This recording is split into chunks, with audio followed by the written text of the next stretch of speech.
Section 128. Vaisampayana said, fretting for a moment, with eyes red in anger, he of the Dasarha's race, addressing Duryodhana in that assembly of the Kurus, then said these words, Wishest thou for a bed of heroes? Verily, thou shalt have it with thy counsellors. Wait for a short while, a great slaughter will ensue. Thou thinkest, O thou of little understanding, that thou hast committed no offence against the Pandavas. Let the assembled monarchs judge. Grieved at the prosperity of the high-souled Pandavas, thou conspiratest, O Bharata, with Subala's son, about the gambling match. O sire, how could those virtuous, honest, and superior kinsmen of thine otherwise engage in such a wicked act with the deceitful Shakuni?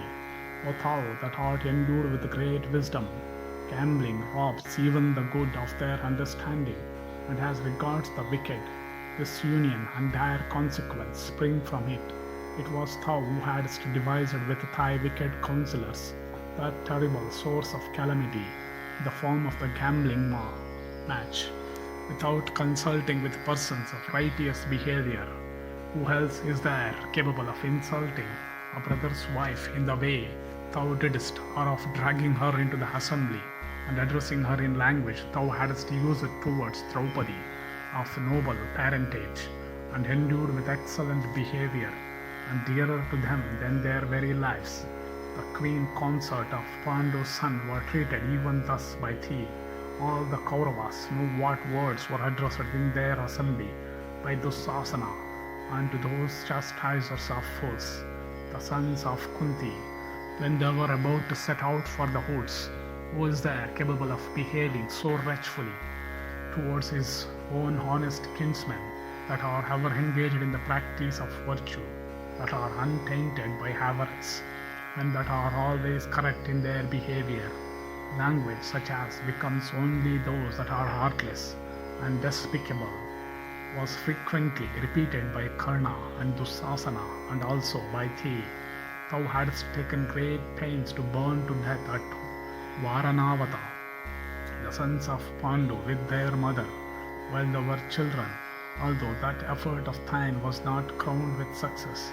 After this, the Pandavas with their mother were obliged to live for a long while concealed in the town of Ekachakra, in the abode of a Brahmana, with poison, with snakes, with cords. Thou hadst thy every means sought the destruction of the Pandavas, although none of thy designs was successful. With such feelings, when thou hadst always acted towards them so deceitfully, how canst thou say that thou hast not offended against the high-souled Pandavas? Thou art not, O sinful man, willing to give them their paternal share in the kingdom, although they are begging it of thee. Thou shalt have to give it them. This, when divested of prosperity, thou shalt be laid low, having, like a heartless fellow, done innumerable wrongs to the Pandavas, and behaved so deceitfully towards them.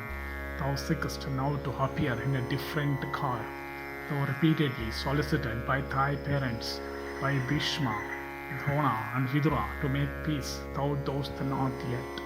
O king, make peace. Great is the advantage in peace. O king, both to thyself and to Dasarha.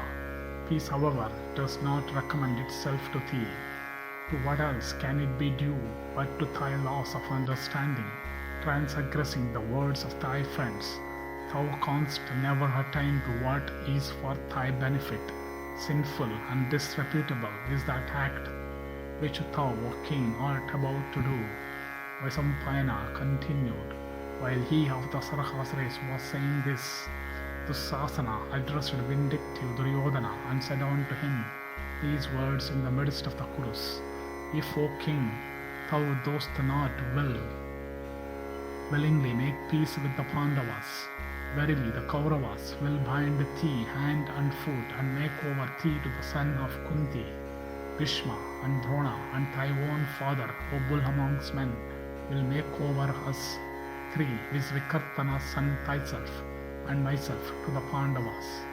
Vaisampayana continued, hearing these words of his brother, Dhritarashtra's son, wicked, shameless, disobedient, disrespectful, and vain Suryodhana, breathing heavily like a great snake, rose up from his seat in anger, and disregarding Vidura and Dhritarashtra, and the great king Valhika, and Kripa and Somadatta, and Bhishma and Drona and Janardana, in fact all of them, went out of the court, and beholding that bull among men leave the court, his brother and all his counsellors and all the kings followed him, and seeing Duryodhana rise and leave the court in anger with his brothers, Santanu's son Bhishma said, the enemies of that person who, abandoning both virtue and profit, followed the impulses of wrath, rejoice on beholding him plunged into distress at no distant date.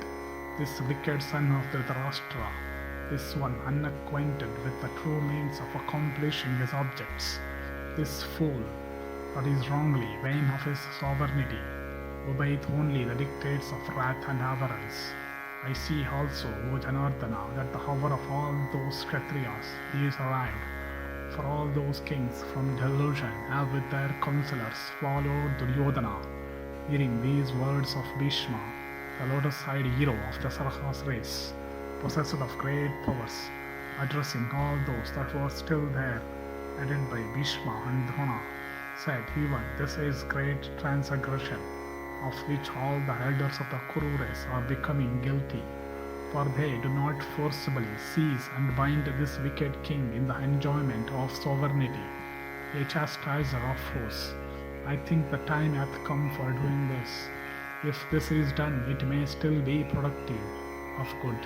Listen to me, ye sinless ones. The words I will speak will soon lead to beneficial results.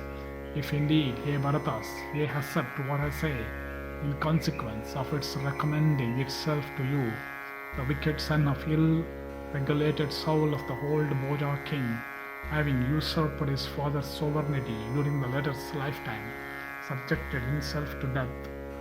Indeed, Kansa, the son of Ugrasena, abandoned by his relatives, was slain by me in a great encounter, from desire of benefiting my kinsmen, ourselves with our kinsmen, then having paid due honors to Ugrasena, the son of Ahuka, installed that extender of Bhoja's kingdom on the throne, and all the Yadavas and Andakas and the Rishnis, abandoning a single person, Viskansa, for the sake of their whole race, have prospered and obtained happiness.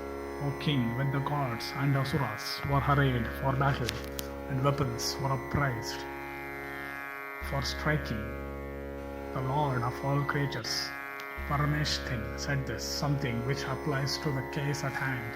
Indeed, O Bharata, when the population of the worlds was divided into two parties, and was about to be slaughtered, the divine and holy cause of the universe, which the Creator said, the Asuras and the Daityas with the Dhanavas will be vanquished, and the Adityas, the Vasus, the Rudras, and other dwellers of heaven will be victorious.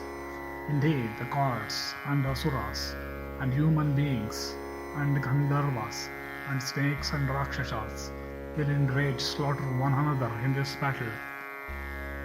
Thinking so, the Lord of all creatures, Parameshtin, commanded Dharma, saying, binding fast the Daityas and the Dhanavas, make them over to Varuna. Thus addressed Dharma at the command of Parameshtin, binding the Daityas and the Dhanavas, made them over to Varuna. And Varuna, the Lord of the waters, having bound those Dhanavas with Dharma's noose, as also with his own, keepeth them within the depths of the ocean, always guarding them carefully, binding in the same way Duryodhana and Karna and Sakuni, the son of Suvala, and Dusasana, make them over to the Pandavas. For the sake of a family, an individual may be sacrificed. For a village, a family may be sacrificed. For the sake of a province, a village may be sacrificed. And lastly, for the sake of oneself, the whole earth may be sacrificed. O monarch, binding Duryodhana fast, make peace with the Pandavas. O bull among Kshatriyas, let not the whole Kshatriya race be slaughtered on thy account. Thus endeth section 128 in the Bhagavat Yana Parva of the Udyoga Parva.